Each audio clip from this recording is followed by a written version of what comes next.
Hi guys, welcome to unexplored literature. इस video के अंदर हम डिस्कस करने वाले हैं आपका GE subject introduction to Indian constitution. तो उसकी फर्स्ट यूनिट को हम इस पूरी वीडियो में डिस्कस करने वाले हैं। लास्ट तक देखिएगा ताकि आप किसी भी पॉइंट को मिस ना करें, और अगर आपने चैनल को सब्सक्राइब नहीं किया है तो वो भी कर लीजिएगा। हमारी सबसे पहली यूनिट है मेकिंग ऑफ द कॉन्स्टिट्यूशन, जहाँ पे हम बात करेंगे कि जो हमारा प्रेजेंट कॉन्स्टिट्यूशन है, जो हमारा संविधान है, वो कैसे बना और किस तरीके की प्रॉब्लम्स आई, कैसे एक्ट्स, रेगुलेशंस, क्या कुछ हुआ, हिस्ट्री क्या थी पूरे कॉन्स्टिट्यूशन के बनने में। So let's start from the Britishers कि 1600 में ब्रिटिशर्स आए थे इंडिया में। उन्होंने रूल किया बहुत सारे सालों तक। तो उस बीच में जो इम्पॉर्टेंट चीज़ें हुई वी विल डिस्कस दैट।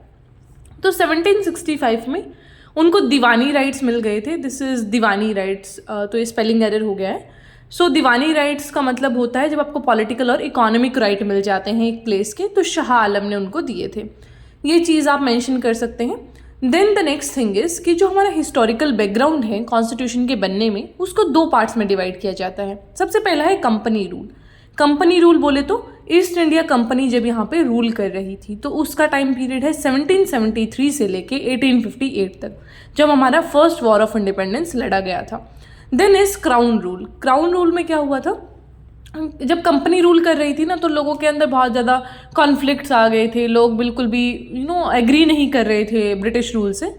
तो फिर ये बात वहाँ तक पहुँची, क्राउन तक, जो ब्रिटेन के किंग एंड क्वींस थे उन तक ये बात पहुंचती है। तो वो सोचते हैं कि ऐसे तो अब हम रूल नहीं कर सकते हैं, अगर ये कंपनी को ही अगर हमने राइट्स दे के रखे तो ये लोग तो सब बर्बाद कर देंगे, तो हमें क्या करना पड़ेगा, डायरेक्टली हम रूल करेंगे। तो क्राउन रूल फिर आ गया था। तो पहले कंपनी रूल कर रही थी, फिर 1858 के बाद क्या हुआ, सीधा क्राउन रूल करने लग गया। मतलब वो लोग ब्रिटेन में बैठ के सीधा यहाँ पे रूल करते थे। तो कंपनी रूल के दौरान कुछ इंपॉर्टेंट एक्ट्स आए थे जो कि आपको ध्यान रखने हैं। सबसे पहला था रेगुलेशन एक्ट ऑफ 1773। इसमें क्या हुआ था कि जो कंपनी है ना, उसने बिल्कुल अति कर रखी थी। मतलब कि they were exercising their power into the excess. उनको कुछ रेगुलेशंस नहीं थे, मतलब उनकी पावर पे कंट्रोल नहीं था। तो ब्रिटेन के जो किंग्स एंड क्वींस थे उनको भी लगा कि यार ये तो बड़ा हमारे हाथ से बाहर चल रहे हैं, इनका अपना ही रूल्स एंड रेगुलेशंस चल रहा है, और अगर ऐसा ही चलता रहा तो हम इंडिया को अपने हाथों से खो देंगे। तो उसकी वजह से उन्होंने कुछ रेगुलेशंस लगाए जो कि रेगुलेटिंग एक्ट ऑफ 1773 के अंदर आए थे, जहाँ पे उन्होंने कंट्रोल करा था उनकी पॉलिटिकल पावर्स को, इकोनॉमिक पावर्स को।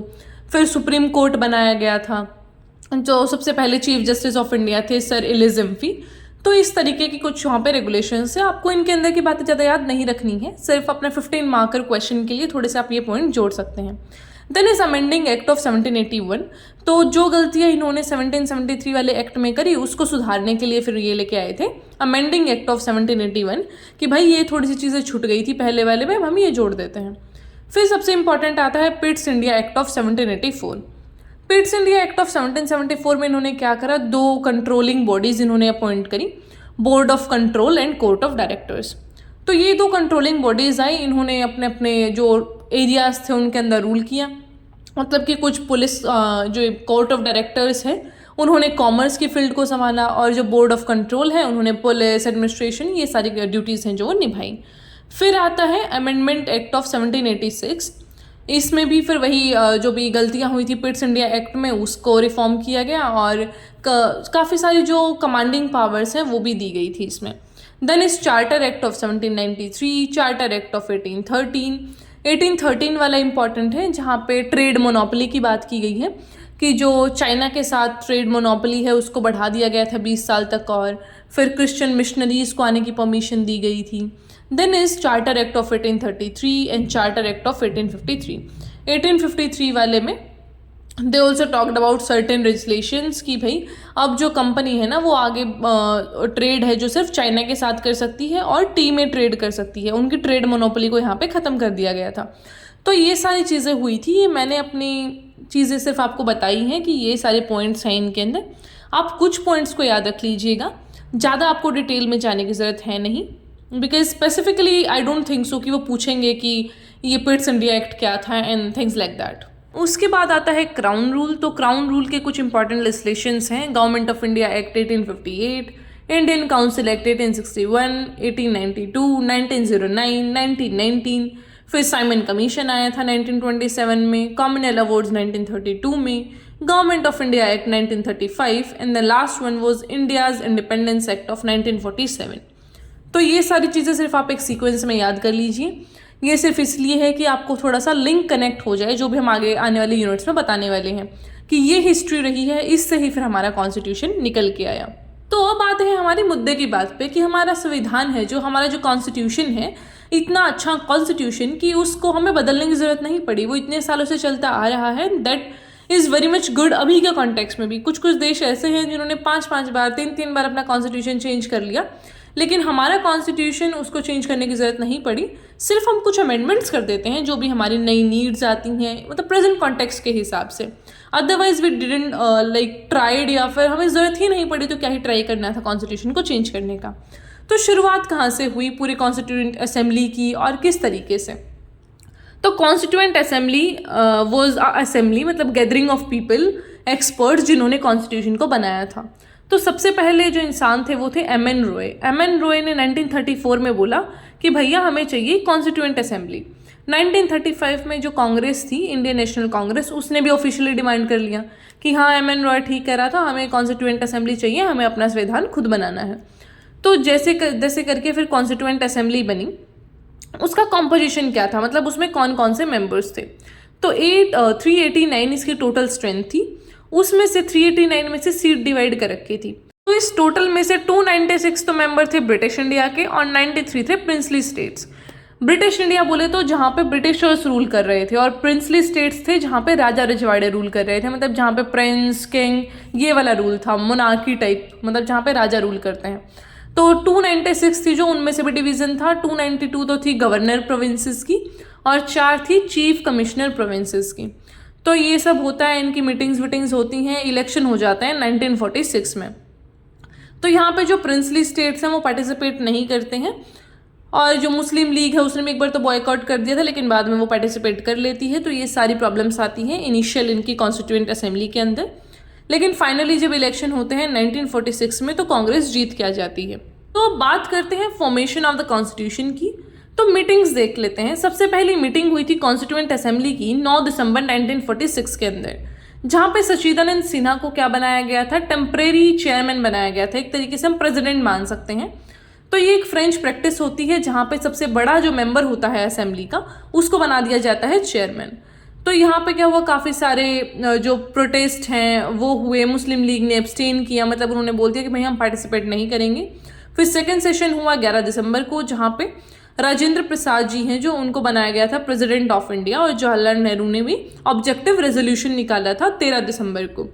तो यहाँ पे जो ऑब्जेक्टिव रेजोल्यूशन था उसका क्या मतलब था, मतलब वहाँ पे इट वाज काइंड प्रीएम्बल की तरह था, वो जैसे फ्रेमवर्क बताते हैं ना, उस तरीके से इसने बताया कि भाई जो हमारा आगे कॉन्स्टिट्यूशन बनने वाला है उसके अंदर क्या क्या चीज़ें होंगी।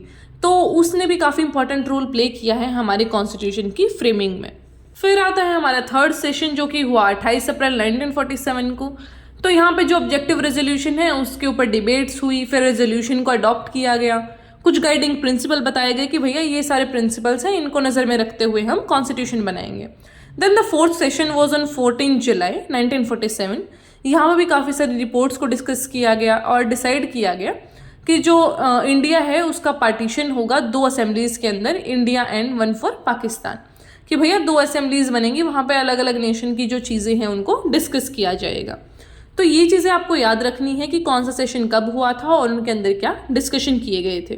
फिर हमारा 5th सेशन होता है 14 अगस्त को, जहाँ पे ब्रिटिशर्स से पावर लेके इंडियन लीडर्स को दी गई थी और बोला गया था कि अब हम पूरी तरीके से इंडिपेंडेंट हो चुके हैं, आपका रोल यहाँ पे नहीं रहा है, आप जा सकते हैं। देन वो 6th सेशन जहाँ पे डॉक्टर अंबेडकर को चुना गया था चेयरमैन ऑफ ड्राफ्टिंग कमेटी।